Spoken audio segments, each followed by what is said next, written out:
There is one overwhelming thing that bothers me most in this world. Okay, there are several, but this is one of the bigger ones. It not only bothers me, but it absolutely infuriates me, particularly because no one else seems to be remotely bothered about it. What am I talking about? How on God's green earth is this schmuck an aardvark? Surely the defining feature of an aardvark is its long snout. It's like drawing a scorpion without a tail or a sparrow without wings. This is Nasher from the Beano levels of bad design. I understand that it's unlikely we will see Arthur doing a line of ants like Ozzy Osbourne in the Motley Crue film The Dirt, but why make him an aardvark at all? Just make him, I don't know, Colin the Capybara if you're too lazy to draw a snout. Have some standards, millennial nostalgia cartoons. Come the devil on now. But yes, Arthur, the well-meaning child inverted speech marks aardvark, star of the now 20-year-old shaking fist internet meme and Tory dad fashion sporter. He is certainly one a lot of us remember, even if we're a bit Gen X-y for his millennial entertainment. Where exactly did this aberration of creature design spawn from, and why does he have a Gameboy Color video game? I mean, I'm very badly designed to look at, but I don't have a Gameboy Color game. That is because I am not famous, but Elwood City resident Arthur Reed most certainly is. You and I don't have a Ziggy Marley theme tune and an incredible 27-year run on American television without becoming quite famous. Arthur started out, as a lot of these shows did, in a book. He was created by Mark Brown and he debuted in 1976 with a children's scripture called Arthur's Nose. What? Why has he's got a schnoz now? To make it doubly frustrating, in the book, Arthur debates on whether to get rhinoplasty to change his looks, but decides not to change his appearance and just accept himself for who he is. A really important moral lesson for us all there, but completely undone by the years of redesigns that have given us this hippo-faced young roustabout and animated superstar extraordinaire. Hypocritical or not though, and as I've said before, Arthur was extremely popular across generations, and that can only mean lots of video games. These are mainly on Macs and PCs, but as you know, we're very console focused on this channel. There was a PlayStation kart racer called Arthur Ready to Race, which probably wasn't any good, and the one I've decided to look at gormlessly right here. That title being Arthur's Absolutely Fun Day, a title that will almost certainly have you reaching for the telephone number of trading standards by the time you're done with it. Arthur's Absolutely Fun Day was released by The Learning Company, who had a good old solid run of 30 years before shuttering in 2012. They bequeathed coding duties to Magnin and Associates, who made very little of note, but boy oh boy do I need to play extreme sports with the Berenstein Bears. That sounds absolutely bloody wild. The game is a collection of mini-games held together by the conceit of Arthur requiring 10 gold stars in order to get a free pass to the newly opened Wonder World, which is a theme park in his native Elwood City. I'm going to break with tradition here, and I'm going to show you the very end of the game, just so you can see how terrible this theme park is. You see, your reward for finishing the main game is a further 5 mini-games in this Swill Hole amusement park, which makes that Wonkaland place in Scotland from a couple of years ago look like Walt Disney World, Florida. No wonder they offer free passes for good behaviour. Who would actually pay to get into this farcical fairground? So now we've looked at this rather dispiriting end goal, let's take a look at the game itself.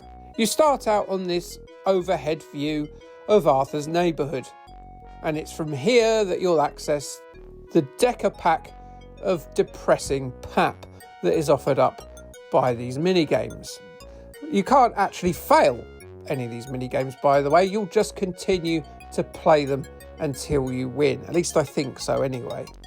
Most involve Arthur completing a task 10 times. So let's Just start with a visit to Grandma's, where you'll be flipping pancakes with her.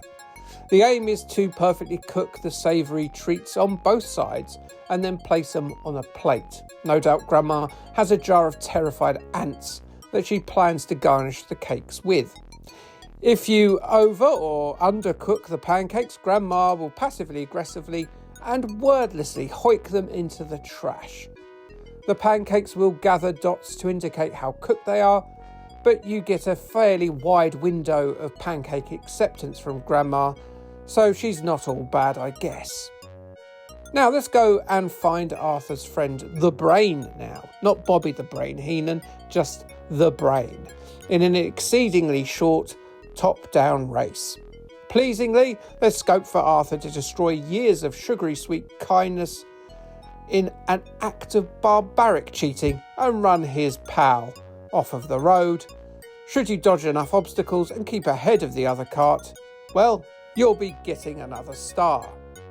Now, let's go to the worst ever basketball game.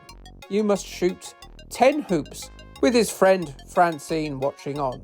She can't be bothered to play.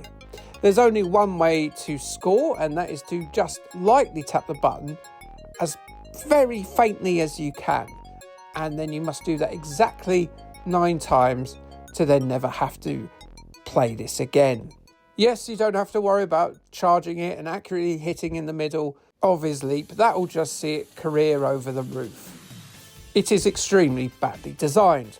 From the world's worst basketball game to the world's worst paperboy tribute, Arthur must pedal along, releasing his newspapers at just the right time to hit the subscribers' doormats. Unlike Paperboy though, you can't break the windows, but then you'd have to really pelt them to do that, wouldn't you? Paperboy must have been bastard strong. Anyway, yeah, not very good. Again, another skippable game, but yes. Diving for Treasure has this nice rippling screen effect in its favour and absolutely nothing else going for it. You have to scooch around this small environment, scooping up all manner of fortunes, which really Arthur should keep in favour of a 10th of a season ticket to the world's most dire theme park. It's difficult to actually line up Arthur's flailing mitts with these valuables, and if you're wondering, no, the fish don't do a single thing. They don't damage you, they don't steal your items, they just swim about. Let's head to the library now, where Arthur volunteers to screw up the logical alphabetical organisation associated with every library worldwide, and instead use his own system of pairing up books with the same coloured sleeve. No one will be able to find a single thing, you specky little git. This is against a time limit, so perhaps this is failable, if you're really simple. Arthur's next visit is to Wander's farm, where he must scoop up 10 berries to get that special little star sticker. It's so depressing to play that Arthur decides to mope about at a glacial pace, perhaps thinking that all of Britain's deposed EU fruit pickers will come over to work in the US and save him from this mind-numbing menial work. The 2 better games next, but this is once again damning with faint praise, so thin that a Tesco's carrier bag would balk at it. Arthur goes to work in a sweet shop and has to steer a series of coloured boxes and falling sweets being made in a contraption that randomises the colours. Is it good? No. Is it fun? No. Is it challenging? No. But when you play it a third time, it is. Because yes, I should mention that multiple plays of each of these mini-games will see them scale up slightly in difficulty each time. That's real longevity, and you go back to them if the games weren't rubbish. Next up, and probably the best game of the lot, as we play air hockey against Buster, who is a rabbit. Much like playing air hockey against a real rabbit, you'll win pretty easily. It's about as difficult as growing hair from your balls, but at least there's an attempt at something vaguely playable. Lastly, let's take to the streets on a skateboard and hope girls are watching. Girls who fancy deformed aardvarks. No gnarly stunts are possible here. You won't be able to out-ollie Bam Majera, but you can build up quite the lick of speed. Actually, There is a bit of a trick, because when you slow down, you get a veritable fireworks show of sparks that came out of the back of Arthur's board, which will dampen any anthropomorphic lady mammal's gussets should they lay eyes upon it. The actual aim of this is to collect trash. And you know what? Maybe Arthur can scoop up this tawdry effort of a video game, for it is an embarrassment. A game you'd feel bad for buying if it was on an Amstrad CPC budget title and you were 4 years old. None of the games have anything about them whatsoever. They're as shallow as Mark Brown's understanding of aardvark anatomy. I've played worse, yes, but this is somehow made worse by Arthur's smug little face. Your glasses shouldn't even stay on your face, you big idiot. They're supposed to rest on your ears. Arthur's fun day. Only if I saw him getting a rough colostomy. Sonny Jimmer. Maybe I'm being a bit hard on it, because IGN didn't hate it at all when they reviewed it in November 2000. They said, it's for the young kids. It's the game that you shove in your little brother's hands when he pesters you after dying in level 1-2 on Super Mario Brothers. They gave Arthur's absolutely fun day a 6 out of 10. Next up, how about we play a game that I'll actually like? And it's a big one too. Let's play DuckTales on the NES. Why the devil not? Like, subscribe, and K thanks, bye.